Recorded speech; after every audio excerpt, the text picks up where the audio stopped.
10 pentecostales hablaban en otras lenguas. O sea que podíamos ir a una iglesia, contar a 10 personas y 3 hablaban en lenguas. Y en una iglesia de 100, 30 hablaban en lenguas. Y era un promedio generalizado. Y esto, hermanos, encendió las luces del concilio, las luces rojas, porque de hecho el año posterior, ya con la nueva superintendencia, llamaron el año 2003 como el año del avivamiento. Porque, hermanos, no somos pentecostales solo de nombres. No somos pentecostales solo porque nos gusta ser pentecostales. Es que Dios está aquí. Y cuando Dios está, hay evidencias. Amén. Y yo quisiera pedirles, hermanos, que vayan a la Biblia conmigo en Hechos capítulo 2.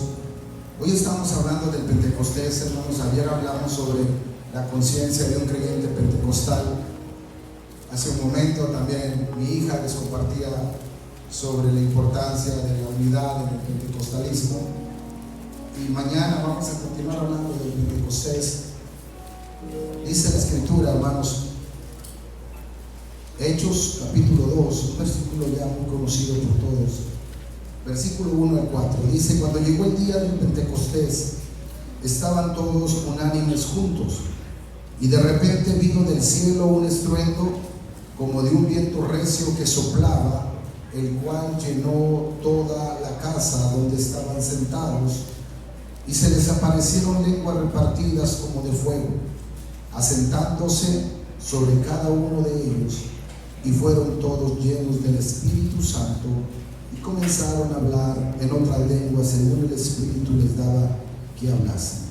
Vamos a leer solo hasta ahí, hermanos, ya que en el sermón voy a estar citando otras partes del capítulo 2, pero que esta sea la base, amén, para lo que vamos a compartir en esta hora. Oremos, hermanos, vamos a pedirle al Espíritu que ya está aquí, que bendiga su palabra en nuestro corazón y que Él sea el que nos hable. Amén. Padre, gracias por tu presencia. Señor, podemos sentir que estás aquí, Señor. El ambiente está excelente para seguir orando, Señor. Podemos saber y discernir que estás entre nosotros, Señor. Pero te pido que tu palabra, Señor, venga a bendecirnos, venga a darnos dirección, pero sobre todo venga a hablar al corazón de aquellos, Señor, que no han experimentado, Señor, el Pentecostés en sus vidas.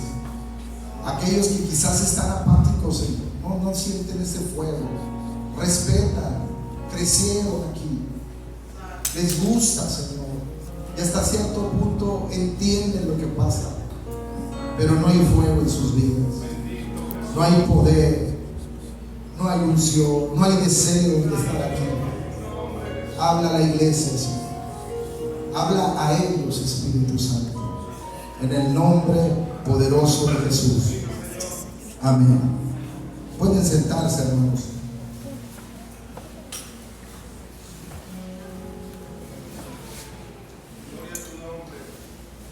En la Biblia, el pentecostalismo, hermanos, es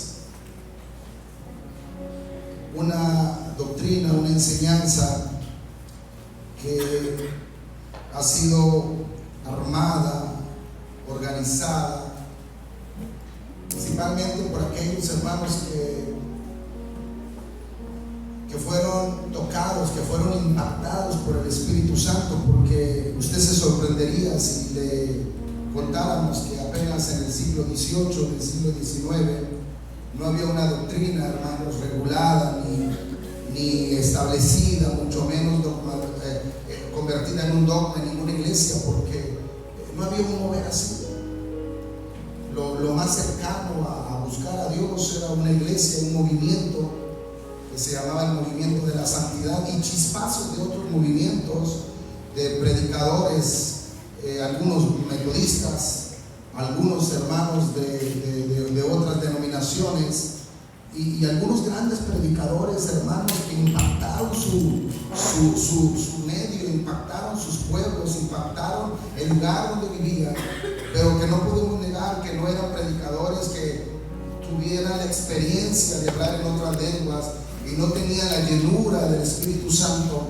Pero hermanos, a finales del siglo XIX empezaron a haber chispazos en diferentes lugares del mundo de personas que empezaron a tener hambre y de alguna forma empezaron a pensar y a creer que había más y que tenía que haber más.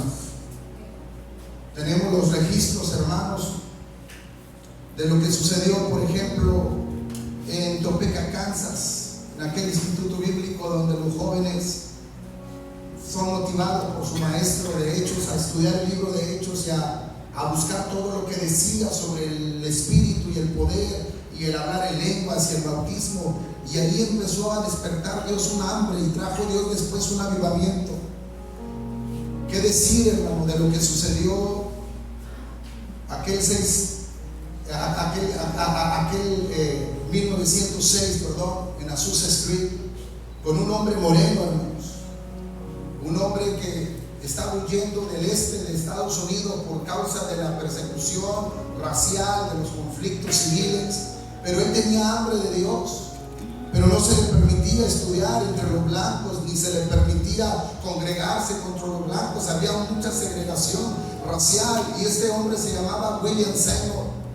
Y ahí fue buscando de pueblo en pueblo, subiéndose al tren, viajando en caballo, en lo que pudiese, hermano, hasta que va y termina en el oeste de los Estados Unidos, en Los Ángeles. Y Dios le había puesto en su corazón que había más, pero que había que orar y que había que buscar su rostro. Y por ahí renta una bodega vieja, hermanos, una bodega que nadie quería, y empezó a tener cultos todos los días de oración, de la mañana y de la tarde. Y usted sabe la historia. Un día, hermanos, algo pasó en ese lugar. Y digo algo, hermanos, porque en aquel entonces nadie supo. En un periódico de Los Ángeles, de 1906, decía: en Azusa Street, una bodega se incendió. La gente llamó a los bomberos. Los bomberos llegaron a apagar el fuego, pero aunque mucha gente llegaba a ver hasta fuego, hasta llama, cuando los bomberos entraron no había fuego físico que apagar. Y los mismos bomberos, hermanos, fueron llenos del Espíritu Santo. Y comenzó un avivamiento que duró poco más de 3 años, hermano, que impactó el mundo, que impactó Los Ángeles, que impactaron a los Estados Unidos, y que sin duda, hermanos, impactaron a México, porque de esa gente que experimentó el poder y la llenura del Espíritu Santo, en esos, hermanos, más de 37 meses que duró el avivamiento, hermanos, de ahí surgieron pioneros, predicadores que llegaron a México. La primera iglesia y el primer lugar que se levantó en México fue aquí, porque por ahí llegó un loco pentecostés que creía que Dios podía traer salvación, que Dios podía cambiar. Y la primera iglesia del concilio es esta, porque Dios trajo a alguien dirigido por Dios que tenía hambre. Quizás no era un experto en teología, no tenía ningún máster en teología, mucho menos en divinidades, no tenía un graduado de instituto bíblico, quizás no era alguien de renombre en ese momento, pero era alguien lleno del poder y del Espíritu Santo. Hermanos, en esta hora yo quiero compartirte que el pentecostalismo bíblico tiene ciertas características que tienen que verse el día de hoy, porque si no las tenemos hoy, entonces nuestro pentecostalismo no es bíblico, no es escritural. ¿Cuántos son pentecostales? En este día no pretendo explicar la fiesta del Pentecostés. No voy a hablar sobre qué es el Pentecostés en las fiestas para mi esposa mañana. Pero como iglesia hemos sido llamados a cumplir con un propósito en la dispensación de la gracia, que es la evangelización de los perdidos. Y la pregunta sería: ¿cómo influye la venida del Espíritu Santo sobre la gran comisión de la iglesia?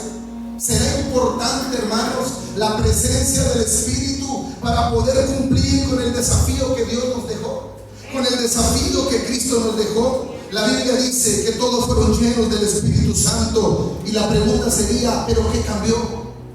Es decir, ¿qué cambio hubo antes y después de la venida del Espíritu Santo? Hermano, sin duda que todo cambió. Cambiaron todas las cosas.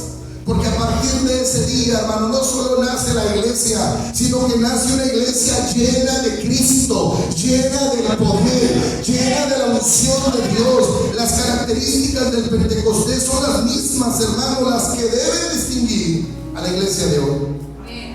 Existen algunas características del Pentecostés, hermanos, que cuando las analizamos entendemos la urgente necesidad que hay hoy del Espíritu Santo. Le digo algo, hermanos, más allá de todo lo que esté sucediendo en nuestras iglesias, más allá de todo lo que sucede en cada distrito, en cada región, en cada sección, todas las iglesias tenemos algo en común. Necesitamos urgentemente una visitación del Espíritu Santo. Necesitamos que el Espíritu de Dios se mueva entre nosotros una vez más. Vamos a notar ciertas características. Tome la Biblia en la mano. Yo voy a usar mucho en estos momentos, hermanos, el capítulo 2 de Hechos. Primero, ¿cuál es la primera característica bíblica, escritural del Pentecostés?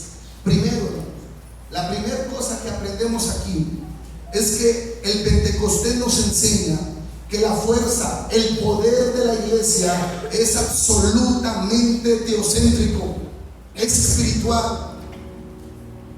Mire, vaya conmigo al versículo 1, todos ahí. Hechos 2, versículo 1. Porque este versículo nos enseña que estaban todos unánimes juntos. Pero ¿sabe qué? Aunque estaban unánimes, aunque estaban juntos y llevaban 10 días de búsqueda de Dios en oración, en ayuno y todo eso, aún así, escuchen, aún con la oración, aún con el ayuno, aún con el ruego de los apóstoles y las mujeres, aún que estaban juntos y aún que estaban en unidad, ellos todavía estaban sin poder, porque el Espíritu Santo aún no había descendido. Esto nos enseña una cosa, que aunque estaban en el aposento unánimes y juntos, la fuerza de la iglesia no depende de la solidaridad humana. La fuerza de la iglesia no es antropocéntrica. La fuerza de la iglesia no está en el poder de la unión ni en el poder de la solidaridad. El poder de la iglesia viene de Dios, y es de Dios, y es espiritual, y viene de lo alto. Alabado sea el nombre del Señor.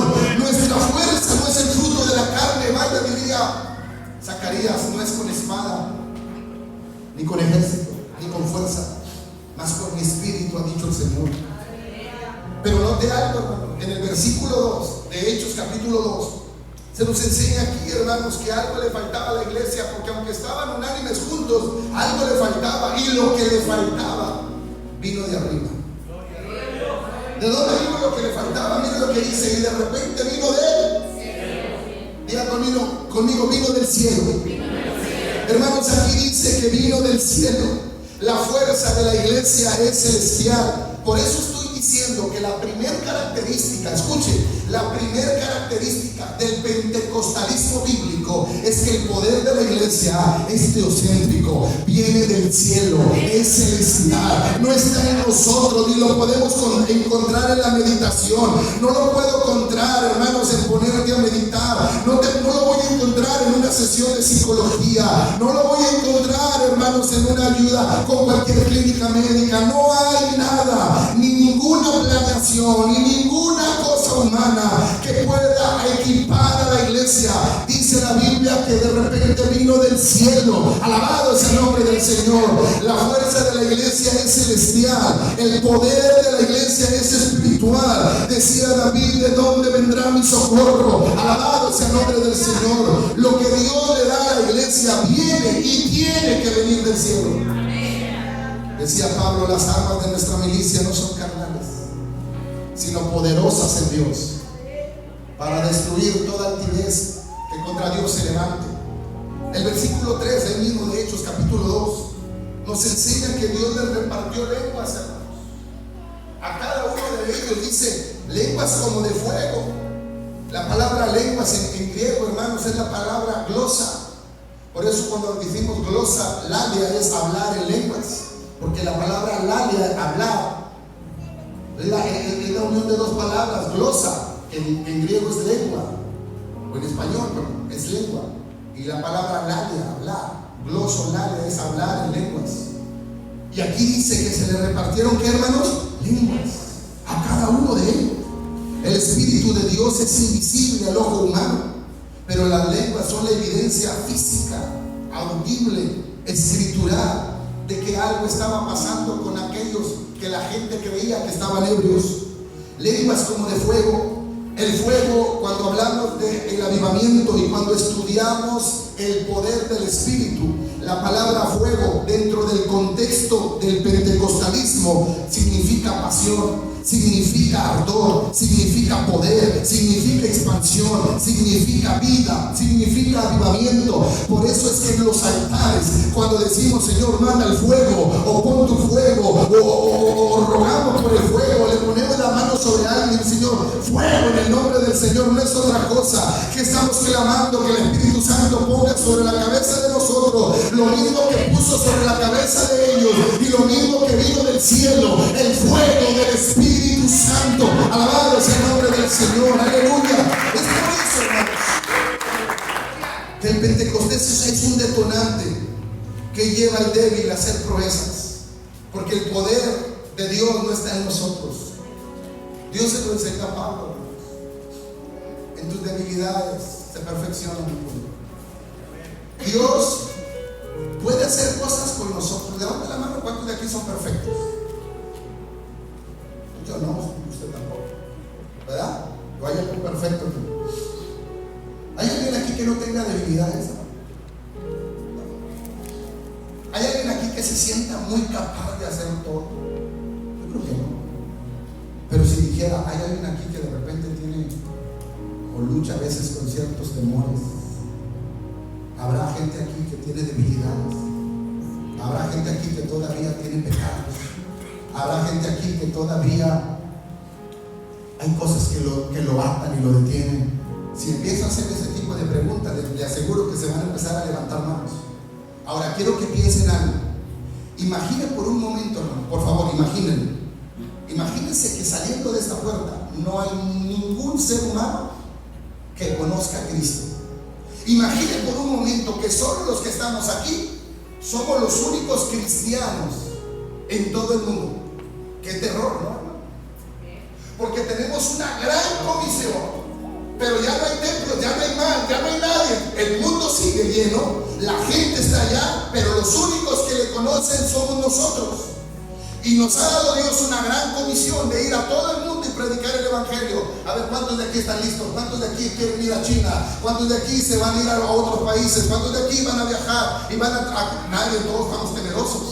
Todos estamos pensando. Ahora, por favor, siga razonando conmigo. No hay nadie que conozca a Cristo en estos momentos en Brasil. No hay nadie que conoce a Cristo en Túnez. No hay ni un solo cristiano en Europa. No hay ni un solo cristiano en España, en Estados Unidos. Porque estamos imaginando que si en estos momentos nosotros fuéramos los únicos cristianos, tenemos un tremendo desafío. La pregunta sería, ¿ya se lo imaginó conmigo? No hay nadie más afuera, solo usted y yo. ¿Cómo le haríamos, hermano? ¿Qué hay que hacer? No sé si ya me está entendiendo. ¿Cómo le hacemos? Alguien puede pensar, no, pastor, pues estamos fritos, pues ya tenemos aquí no sé qué tantos años, no hemos podido ganar todo muskis, ¿cuándo vamos a salir a otra parte? Escúcheme. ¿Qué haríamos? ¿Nos organizamos? ¿Nos solidarizamos? ¿Hacemos grupos? ¿Qué hacemos? Le digo algo, hermanos, nada funcionaría excepto si volviera a descender con el mismo poder y con la misma gloria que en el Pentecostés, el mismo Espíritu que descendió sobre pescadores y hombres del vulgo y sin letra, hombres con miedo, hombres que fueron capaces de negar a Cristo, hombres que lo abandonaron al pie de la cruz, hombres y mujeres cobardes que no tenían nada más que dar. Pero ese día Dios les demostró que el poder de la iglesia no era antropocéntrica, no era humana, no era de los hombres, sino que el poder de Dios venía del cielo. Y ante tal desafío, Cristo les dice: no salgan de Jerusalén hasta que sean investidos del poder de lo alto, porque si hay algo que nos puede llevar a llevar el evangelio a otras naciones, es solo el poder del Espíritu. El poder es de Dios. El poder de la iglesia viene de Cristo. Dios lo ha hecho Señor y Cristo, dice ahí más adelante. A este a quien ustedes crucificaron, les dice Pedro, Dios lo ha hecho Señor y Cristo.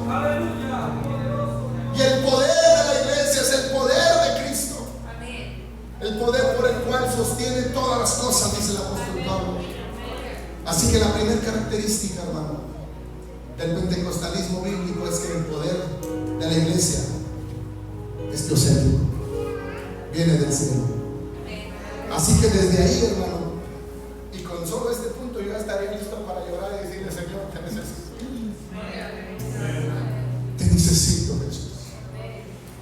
Porque cuando yo hago este ejercicio en mi mente, hermano, el que le acabo de decir, oiga, hermano, me espanto. Porque imagínense, hermano, si somos poco más de 7,000 millones de personas en el mundo y que nada más 100 personas conocieran a Cristo en un momento, hermano, Dios no ha cambiado. Yo todavía miro misioneros aquí.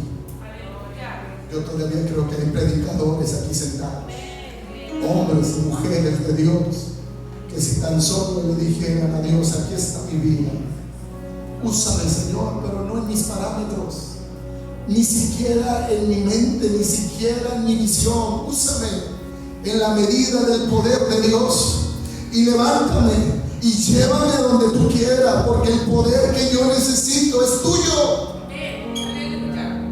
Y veamos si no va a empezar a temblar el diablo y el infierno cuando Dios levante profetas, cuando Dios levante hombres y mujeres empoderados con el Espíritu Santo. La segunda característica del Pentecostés está en el versículo 4. La primera, el poder de la iglesia es teocéntrico. La segunda característica del pentecostalismo bíblico es que, hermanos, el Pentecostés produce, escuchen esto, el Pentecostés produce la democratización del Espíritu.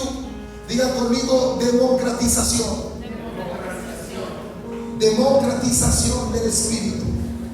Vaya conmigo al verso 4. Dice la Biblia: y fueron todos llenos del Espíritu Santo y comenzaron a hablar en otras lenguas según el Espíritu les daba que hablasen. Hermanos, una característica fundamental del pentecostalismo bíblico es que la llenura del Espíritu Santo es para todos. Digan conmigo: todos. Otra vez, todos. ¿Por qué, pastor? Quiero que repitan todos, porque es lo que el texto dice: y fueron todos. Es decir, cuando hablamos, hermanos, de que todos fueron llenos del Espíritu, cuando estudiamos teología, en teología esto se le llama como democratización del Espíritu. ¿Por qué democratización del Espíritu? Viene de dos palabras griegas, demos y kretín, es decir, pueblos y gobierno, es decir, el gobierno del Espíritu sobre el pueblo, el gobierno del Espíritu sobre toda carne. ¿Por qué, pastor? Porque Él lo había profetizado: en los postreros días derramaré de mi Espíritu sobre toda carne.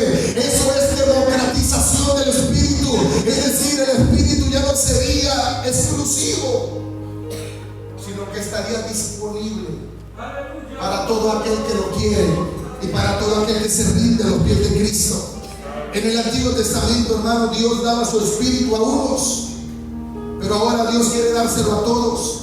Dios quiere dárselo a todo aquel que sea llamado y todo aquel que sea cristiano. Ninguno de los discípulos en el aposento alto fue dejado fuera por el Espíritu. La Biblia dice que los que estaban en el aposento alto, nosotros siempre decimos 120 porque suponemos que era 120 porque hubo 120 días antes cuando eligieron al sucesor de Judas. Pero la verdad es que cuando Cristo ascendió al cielo, hermanos, había 500 personas que lo vieron ascender. Y el día que escogieron al sucesor de Judas había 120. 380 personas se habían ido. No saben lo que se perdieron. No saben lo que se perdieron.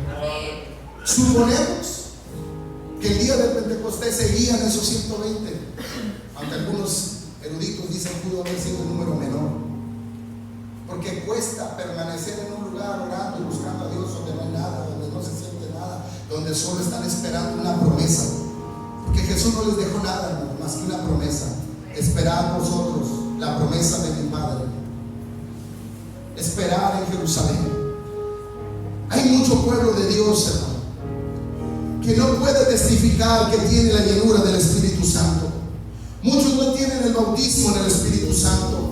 Y cuando hablamos del pentecostalismo en la Biblia, nos damos cuenta que hablar del Pentecostés es hablar de algo integral. ¿Por qué digo integral? Porque los apóstoles, hermanos, no concebían la idea de un cristiano que no estuviera lleno del Espíritu Santo. Hermano, no importa si iban, hermanos, aleluya, a un pueblo, si iban a donde se dirigieran, ellos llegaban y ponían mano y buscaban que el Espíritu de Dios entrara sobre todo el que ya invocaba el nombre de Cristo. A donde iban y ponían mano. La Biblia nos cuenta, por ejemplo, de Felipe el evangelista, que a donde sea que se movía, él iba llevando el poder del Espíritu Santo que estaba disponible para todo el que se arrepentía. Pedro lo dijo: arrepentíos y bautícese en el nombre del Señor Jesucristo y recibiréis el don del Espíritu Santo. ¿Por qué, pastor? Porque el Espíritu está disponible para todos. La democratización del Espíritu es una verdad bíblica. Todos fueron llenos del Espíritu Santo. El Pentecostés, hermanos, es un milagro con propósito.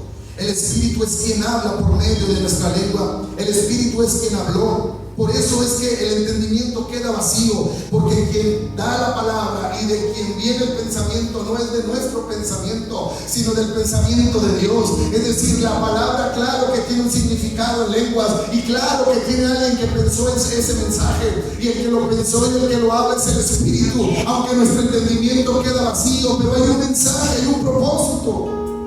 El Pentecostés dio inicio a un ejército de profetas que hablaron por medio del Espíritu Santo lenguas angelicales y lenguas terrenales a más de 3,000 personas que estaban congregados ahí en ese momento, el día del Pentecostés. Oiga, hermanos, llegaban hasta 2 millones de personas, pero la Biblia nos habla de un número muy creíble de gente que se convirtió y que fue capaz de escuchar la predicación de Pedro. Dice la Biblia que sin contar hombres y mujeres, hermano, porque no era la costumbre judía, sino solo contar varones, dice que 3,000 varones se bautizaron, se arrepintieron, se convirtieron en aquel día. Entonces, la segunda característica bíblica del pentecostalismo, hermano, es que el pentecostalismo dio lugar a la democratización del Espíritu. El Espíritu Santo es para todos. Qué tremendo, hermano, porque vamos aprendiendo. Primero, el Espíritu y el poder de Dios es la fuente del poder de la iglesia. Segundo, el Pentecostés me enseña que el Espíritu es para todos. Tercero, versículos 5 y 6 dice: moraban entonces en Jerusalén judíos varones piadosos de todas las naciones bajo el cielo. De todas las naciones, repita conmigo esa frase: de todas las naciones bajo el cielo. Y dice la Biblia: y hecho un estruendo, se juntaron la multitud y estaban confusos, porque cada uno les oía hablar en su propia lengua. ¿Sabe cuál es la tercera característica del pentecostalismo bíblico, hermano? Es que el pentecostalismo bíblico tiene una visión misionera. El pentecostalismo bíblico tiene una visión misionera. ¿Por qué? ¿De dónde lo sacan, pastor? Noten lo que sucede. La Biblia dice, hermanos, aleluya, que el pentecostalismo algo produjo ese día. No es un milagro vacío. El Pentecostés siempre está conectado con una visión evangelística y misionera. El Espíritu Santo enlaza las Escrituras inmediatamente. El milagro del Pentecostés con las personas que escucharon hablaron el lenguaje. Y dice la escritura que 17 naciones ahí representadas escucharon el mensaje en sus propias lenguas de nacimiento. Es decir, escuchen esto por favor, iglesia. El primer logro del Pentecostés, la primera victoria del Pentecostés, es que el Pentecostés rompió la barrera del lenguaje. La misma barrera que se levantó en la torre de Babel ahora era destruida por el Espíritu, porque las mismas personas podían ir al mundo entero y no preocuparse por el idioma, porque era el Espíritu Santo quien hablaría en medio de ellos. Aleluya. ¿Sabe cuál es el principal estorbo en la obra misionera? El lenguaje. Se van las personas que mandamos a Camá y lo primero es saber a dónde van, buscar, pedirle a Dios a dónde, a China. Pues empiezo a estudiar mandarín. Que Dios me va a mandar a Rusia, empiezo a estudiar ruso, porque sin el lenguaje ¿cómo me comunico con ellos? Pero aquí había una barrera que fue rota en medio del éxtasis y en medio del poder de Dios. Aleluya. Porque la gente hablaba arameo y griego, pero no se les habló en griego y no se les habló en arameo, se les hablaron en 17 lenguas que nada más conocían los que habían venido a Jerusalén. Aquí tenemos una demostración de lo que es el pentecostalismo bíblico. Es decir, el Espíritu Santo dentro de las personas es capaz de romper la barrera que impide la evangelización del mundo y de ir a otras naciones y hablar de Cristo bajo el poder de Dios.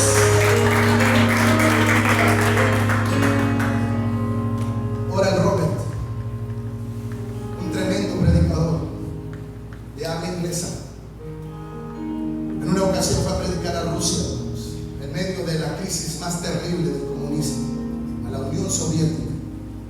Y había un traductor ruso que estaba predicando porque les permitieron tener una campaña. Y Oral Roberts era tremendo, ¿no? Y se dice que él se dio cuenta que el ruso no le estaba traduciendo al ruso lo que él hablaba. Y dice, no es que yo entendiera ruso, sino que discerní que él estaba cambiando el mensaje. Y dice que Oral Roberts lo detuvo y empezó él a predicar en inglés y continuó predicando en inglés. Y cuando hizo el llamado para que la gente viniese a Cristo, miles de personas vinieron, rusos, a aceptar a Jesús. Y cuando estaba el éxtasis de la gente clamando, se le acerca a alguien de su equipo y le dice, Oral, no sabíamos que hablas perfecto ruso.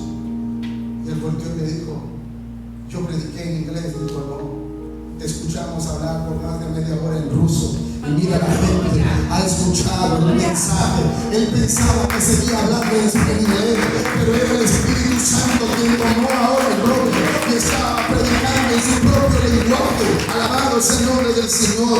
Es decir, el Pentecostés nos enseña que cuando nos entregamos a Dios y Él se enseñorea de nosotros, Él se encarga de lo difícil. Lo sobrenatural de Dios es fundamental en el Pentecostés. Es decir, las cosas difíciles para nosotros que son simples para Dios pueden hacerse una realidad cuando entramos a un Pentecostés en nuestra vida. Esta fiesta fue diferente a todas las demás de toda la historia de Israel, porque en esta fiesta Dios intervino.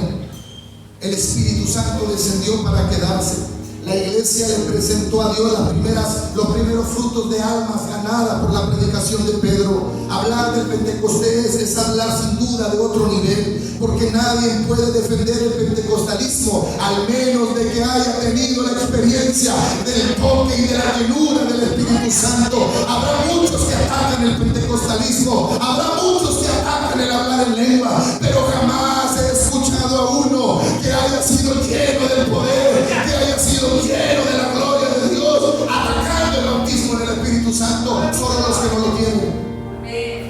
Porque el que lo ha recibido y el que lo ha experimentado, hermano, sabe de lo que estamos hablando.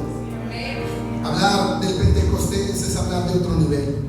Pentecostés es hablar del poder de Dios en la intervención del tiempo para levantar a un grupo de gente a hacer una obra imposible para los hombres, pero solo posible por medio de la acción de Dios.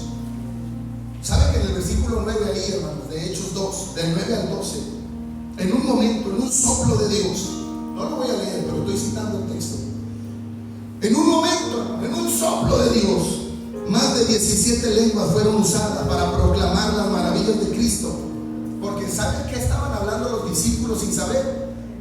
Dijeron ellos: estos hablan las maravillas de Dios en nuestras propias lenguas. Lo mismo sucede, hermanos, en nuestro tiempo. Dios no le asusta el lenguaje. Para Dios no es una barrera el lenguaje. De hecho, en este pasaje encontramos que el Pentecostés tiene una visión evangelística misionera, porque el lenguaje no es ningún problema.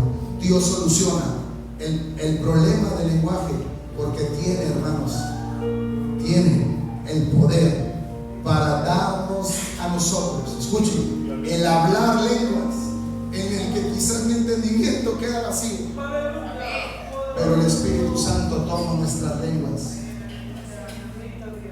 ¿Cuántos se acuerdan la primera vez que llegaron a la iglesia? Sobre todo los que ya llegaron grandes y escucharon a alguien hablar en lenguas.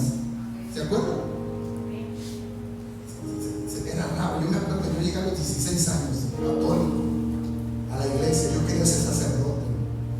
Y llegó a la iglesia y de repente escuché que había unas hermanas gritonas. Y había una que hablaba lenguas con el pandero. Entonces imagínense, agarraba ritmo.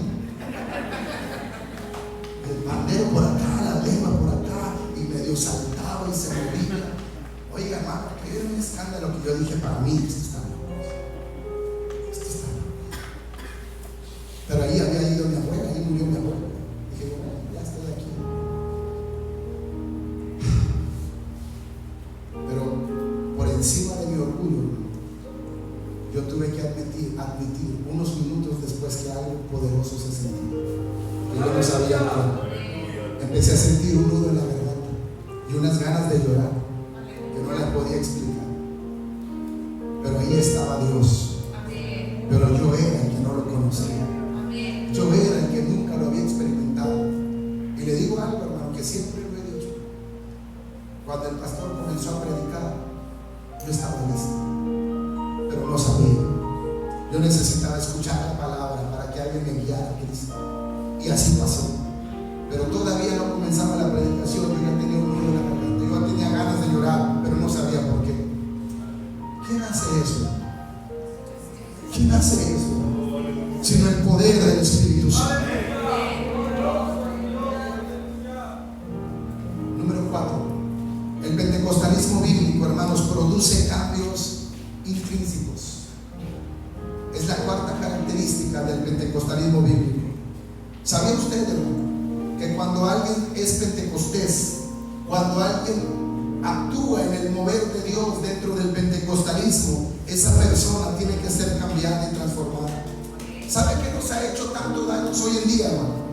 Que vemos gente que habla en lengua, pero son tremendos, roban, mienten, cometen tanto pecado. Entonces la gente ya no nos cree, dice: pues hablan mucha lengua, pero vieran cómo son, y vieran esto. Pero cuando vamos a la Biblia, hermano, la Biblia nos enseña que ellos no solo recibieron el poder, sino que hubo una transformación interna. Miren, el versículo 14, hermano, si va conmigo, dice: entonces Pedro, poniéndose en pie, alzó la voz con los 11. ¿Quiénes fueron los que se levantaron? Los 11. Es decir, ya no eran los cobardes que huyeron, ya no eran los cobardes que negaron a Cristo delante de una criada y que lo maldijeron, porque Pedro lo maldijo y dijo: nunca lo conozco, no conozco a tal hombre. Pero ahora, hermano, no delante de una criada, sino delante de miles de personas, en la ciudad más bíblica del mundo, donde estaban los rabinos, donde estaban los teólogos, donde estaban los escribas, donde estaban los saduceos, donde estaban los fariseos. Ahí en ese lugar algo sucedió internamente. Ellos se pusieron de pie y hablaron, diciendo: varones judíos y todos los que habitan en Jerusalén, esto sea notorio si oís mis palabras. Entonces, ¿quién? Diga conmigo: Pedro. ¿Quién fue el que predicó ese día? Pedro. Está de pie ante 3,000 personas. 53 días antes, hermanos, de ese día del Pentecostés, Pedro negó y maldijo a Jesús y juró que no lo conocía porque tenía temor. Pero 53 días después, el mismo Pedro se pone de pie, sabiendo que su vida está en juego, y no le habla a uno, sino a miles, y les dice: escuchen mi voz. Porque cuando el Espíritu Santo viene a nosotros, el temor sale huyendo. El temor no puede ayudarnos en la obra de Dios. El temor solo produce esclavitud o servidumbre. Por temor a la muerte la gente se vuelve esclava. Por temor a la muerte Israel pasaron 430 años esclavo. La Biblia dice, hermanos, que por temor Pedro negó a Jesús. Hebreos 2:15 enseña que por temor a la muerte nos volvemos esclavos, y que el diablo utiliza el temor para volvernos esclavos.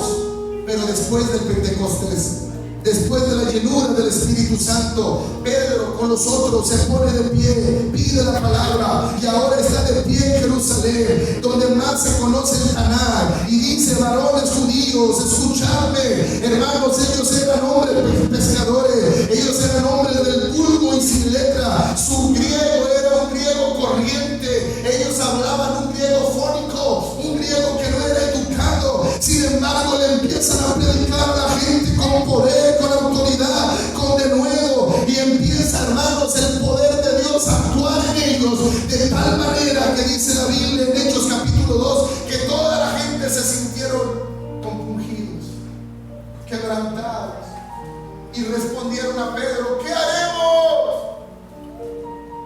Y Pedro le dijo: arrepentíos y bautícense. Aleluya. Hermanos, el Pentecostés produce cambios internos, cambios intrínsecos. El débil ya no lo es más, el cobarde se vuelve valeroso, el que se sentía totalmente un inútil de repente empieza a sentir que puede en el poder de Dios. Aquel que cree que no tiene nada para Dios, de repente cree que tiene mucho que darle a Dios. Pentecostés es la llenura de Dios, es el clímax de nuestra relación con Dios. El cuerpo tiembla, hablamos lenguas, lloramos, gemimos, nos caemos al suelo, saltamos, danzamos, no sabemos por qué.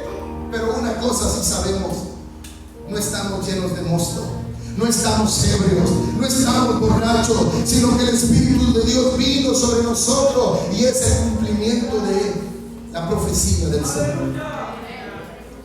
Quiero continuar, hermanos. Número 5. Otra característica bíblica del pentecostalismo. Esto está tremendo, hermano, porque estoy diciendo que el poder de Dios, el poder de la iglesia es diocéntrico, viene de Dios. Número 2, el pentecostalismo enseña la democratización de la iglesia. Número 3, hermanos, el pentecostalismo, ¿qué enseña? ¿Alguien se acuerda? Misión misionera, es decir, no hay barrera. ¿Qué otra cosa enseña el pentecostalismo, hermano? Cambios intrínsecos. Se están aprendiendo. Número 5. ¿Qué otra característica enseña el libro de Hechos sobre el Pentecostés? Número 5. El pentecostalismo bíblico, hermanos, es un hecho escritural. Vaya conmigo a Hechos 2:16. No es algo que se lo inventaron ahí. Era algo planeado por Dios y registrado en las Escrituras. Dice Pedro: más esto. Y Pedro cita la Biblia, el Tanaj. Dice: más esto es lo dicho por ¿quién? ¿Y dónde está eso en la Biblia? Joel 2:28. Entonces, ¿qué hizo Pedro? ¿Citó las Escrituras o no citó las Escrituras? Sí. Y lo hace 2 veces, porque más adelante les dice, hermano, que estos son tiempos de refrigerio de los que el Señor habló. Y en donde dice la profecía que habría tiempos de refrigerio, en Isaías, donde dice el Señor que vendrían tiempos de refrigerio y que el pueblo hablaría en lenguas de tartamudo. ¿Y cómo hablamos cuando estamos hablando en lenguas? No parecemos tartamudos, como que algo se traba y no podemos decir nada. Oye, hermano, Dios siempre obra por medio de la autorrevelación de su palabra. Amós 3:7 dice: porque no hará nada Jehová sin que lo revele. Dice: sin que revele su secreto a su siervo los profetas. Si león ruge, ¿quién no temerá? Y si Jehová habla, ¿quién no profetizará? Alabado sea el nombre del Señor. Después de la encarnación de Cristo, el Pentecostés es el acercamiento más poderoso de Dios al hombre, pues el Espíritu Santo vino en nuestro corazón. El pentecostalismo es posterior y subsecuente al cristianismo. A ver cómo estuvo eso, pastor. Escúcheme, el pentecostalismo es posterior y subsecuente al cristianismo. ¿Por qué, pastor? Porque primero me convierto en cristiano y después en Pentecostés. ¡Aleluya! Primero acepto a Cristo y después recibo la llenura del Espíritu Santo. Por eso es que el pentecostalismo, hermanos, es posterior al cristianismo, pero también subsecuente. Es decir, no puedo ser pentecostal sin antes ser cristiano. Y muchas veces, hermano, en nuestras iglesias tenemos gente que se autodenominan pentecostales porque han crecido en las iglesias, pero todavía no son cristianos. Todavía no tienen a Cristo en su corazón. Por eso es que no existe el anhelo por el Espíritu. No existe el hambre por el Espíritu. Hermanos, Pentecostés nos enseña que Dios llena y capacita a su iglesia. Pentecostés nos enseña que la iglesia llena da testimonio eficaz de Jesús. Pentecostés nos enseña que primero es el arrepentimiento y después el avivamiento. Pentecostés nos enseña que nada es imposible para Dios. Pentecostés nos enseña que Dios está pensando en todos. Entonces vea esta quinta característica del Pentecostés, el Pentecostés bíblico, hermanos. Escuchen, el Pentecostés de la palabra es escritural porque está basado en profecías del Antiguo Testamento. Número 6, ya voy a terminar.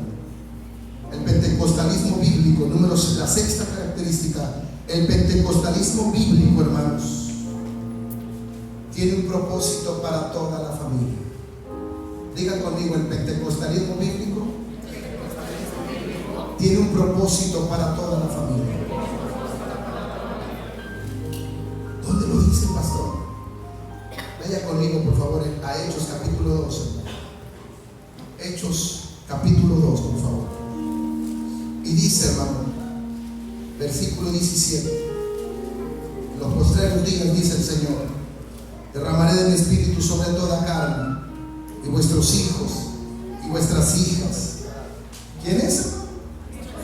Vuestros hijos y vuestras hijas profetizarán, vuestros jóvenes, vuestros ancianos, los siervos, las siervas. Hermanos, ¿sabe qué veo yo aquí? La familia. Pentecostés nos enseña que Dios tiene un propósito para toda la familia. Pentecostés nos enseña que Dios tiene un propósito para toda mi casa. Sé salvo, cree en el Señor Jesucristo. Dios tiene un plan para ti y tu casa. Mira, hermano, Pentecostés tiene una visión de bendición para la familia. Dice la Biblia: los hijos, las hijas, los jóvenes, los ancianos, los siervos, las siervas. Pentecostés lleva a la familia, aleluya, a otro nivel de gloria. Pentecostés tiene que ver con profetizar. Pentecostés tiene que ver con visiones. Pentecostés tiene que ver con sueños. Pentecostés tiene que ver con prodigios, con señales, pero sobre todo tiene que ver con tu casa, con tu familia, con los tuyos. Dios quiere que tus hijos sean llenos, que tus hijas sean llenos, que tus siervos sean llenos, que tu esposa, que tu esposo, que todos sean llenos. Aún los ancianos sean llenos del Espíritu Santo, porque Pentecostés es antes de que venga el día terrible del Señor, según el verso 20. Hablar del Pentecostés no es hablar del pasado. Hablar del Pentecostés no es hablar de un día en la historia, como dicen los sensacionistas. No, hablar del Pentecostés es hablar de una temporada de gracia que no ha terminado. Es hablar de un tiempo de refrigerio antes de la venida del Señor. Y si el Señor aún no ha venido, y si la iglesia aún está aquí, entonces la iglesia todavía puede profetizar, todavía puede llenarse del Espíritu, todavía nos esperan ciegos en las puertas hermosas, todavía nos esperan Dorcas que resucitar, todavía nos esperan hombres esperando el Evangelio. Iglesia, si Cristo no ha venido, entonces podemos clamar por el mismo poder, ser llenos de la misma gloria y salir a evangelizar al mundo, porque aún la iglesia puede ser llena del Espíritu Santo.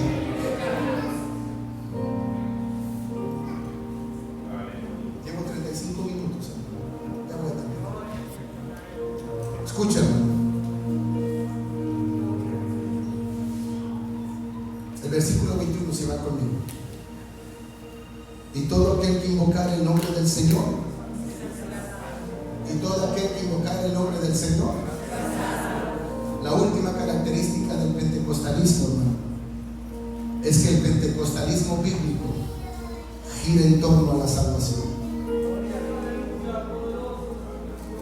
¿Cuántos lo entienden? Pentecostés tiene que ver con salvación. Pentecostés tiene que ver con arrepentimiento. Dice Pedro, lleno del Espíritu, todo aquel que invocar el nombre del Señor será salvo. Hechos 2:21. Este versículo también lo menciona Pablo en Romanos capítulo 10. El centro del Pentecostés es este. No hay verdadero Pentecostés si no se invoca la salvación. Una iglesia pentecostés piensa en salvación, respira salvación, planea salvación, invierte en la salvación. Una iglesia pentecostés es osada, es valiente, es atrevida. Hermano, en las últimas 10 décadas las iglesias que más han crecido en el mundo son las iglesias pentecostales. Hemos sido llamados fanáticos por otros, hemos sido llamados locos, hemos sido llamados, aleluya, hemos sido llamados gente fanática, gente fuera de sí, hemos sido perseguidos y maltratados. Pero le digo algo, si el mundo hoy conoce algo más de Cristo, es porque los evangélicos pentecostales se han atrevido. ¿Por qué? Porque cuando están llenos del Espíritu se atreven a hacer otras cosas que otros no, y han llevado el evangelio a donde nadie más quiere. El pentecostalismo en hecho es bíblico, es profético, es cristocéntrico, es escatológico, es soteriológico y neumatológico. ¿Qué quiere decir todo eso, pastor? Es decir, es escritural porque cita las profecías, es cristocéntrico porque cita la muerte y resurrección de Cristo.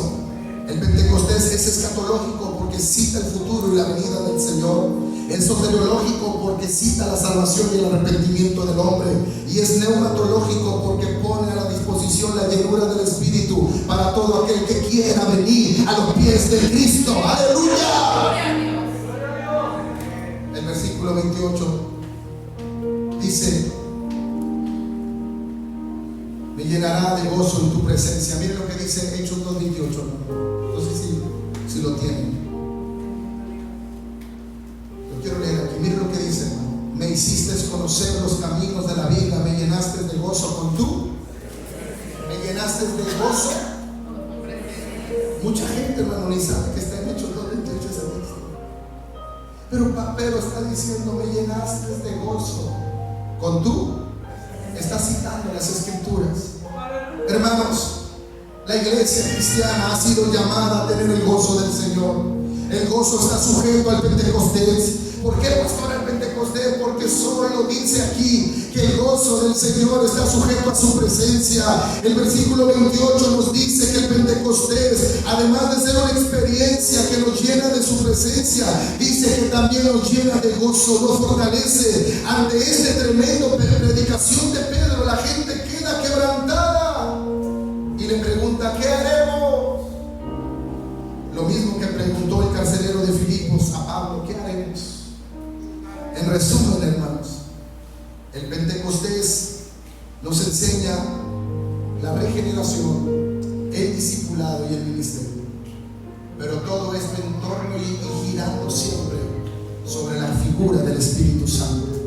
Pentecostalismo tiene que ver con una promesa de Dios Padre que afecta a la familia, que afecta a las naciones, que afecta a nuestra generación.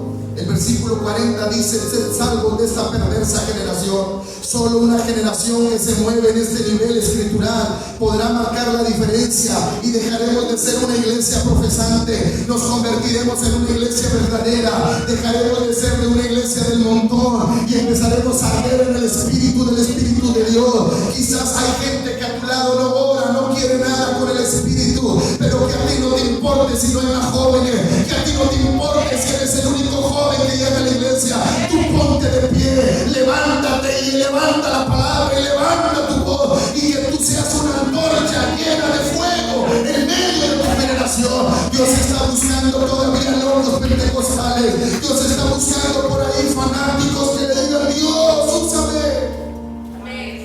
Si no es hoy, ¿cuándo? Si no es a mí, ¿a quién? Si no es aquí, ¿dónde? Solo dime a dónde, solo dime cuándo, solo dime a quién. Pero usa mi vida.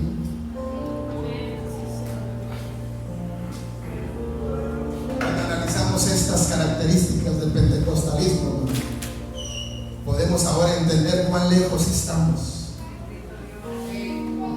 de tener un pentecostalismo bíblico. Porque si Dios desciende y Dios nos llena a todos, saldremos creyendo que Dios nos va a usar y que los vamos a alcanzar. Yo siento la presencia de Dios. ¿Quiere estar en un momento?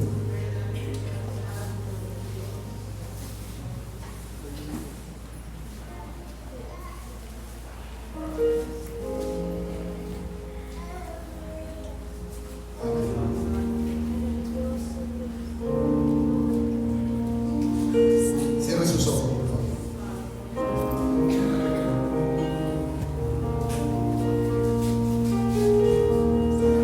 Cierre sus ojos. Oh, Rabashir, canta la Ramasama, canta la Ramasama. Oh, Rabashama, canta la Ramasama, canta la Ramasama. Quiero que todos los que no hablan en lenguas, hermano, ahí donde estás, levanten sus manos. Oh, Rabashir, canta la Ramasama, canta la Ramasama. Yo quiero invitarlos a ustedes a venir aquí al mero enfrente conmigo. Pónganse aquí, vengan conmigo aquí. Todos los que no hablan en lengua, vengan conmigo.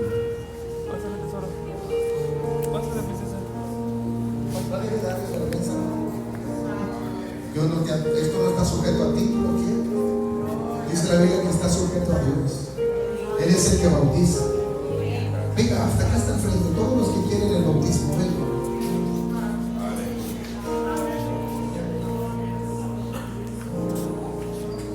Quiero contarles, hermanos,